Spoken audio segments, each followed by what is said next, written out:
Убийство Сайдазама. Продолжение цепи террора и политики страха.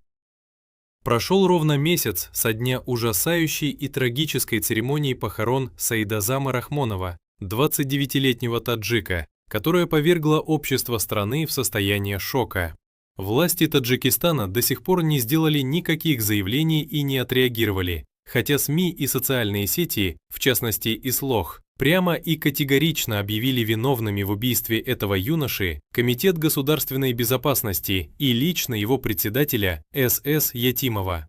Молчание этого антинародного органа на деле является знаком их согласия. Перед лицом вскрывшейся горькой правды, что они могли бы сказать? Теперь оставим их молчание, ведь у них нет ни единого аргумента для оправдания, ибо это не первый случай, когда их руки оказываются запятнаны кровью мусульманских и религиозных молодых таджиков. Вопрос в том, какова цель этого жестокого и откровенного убийства, и станет ли смерть одного мусульманина, простого жителя страны,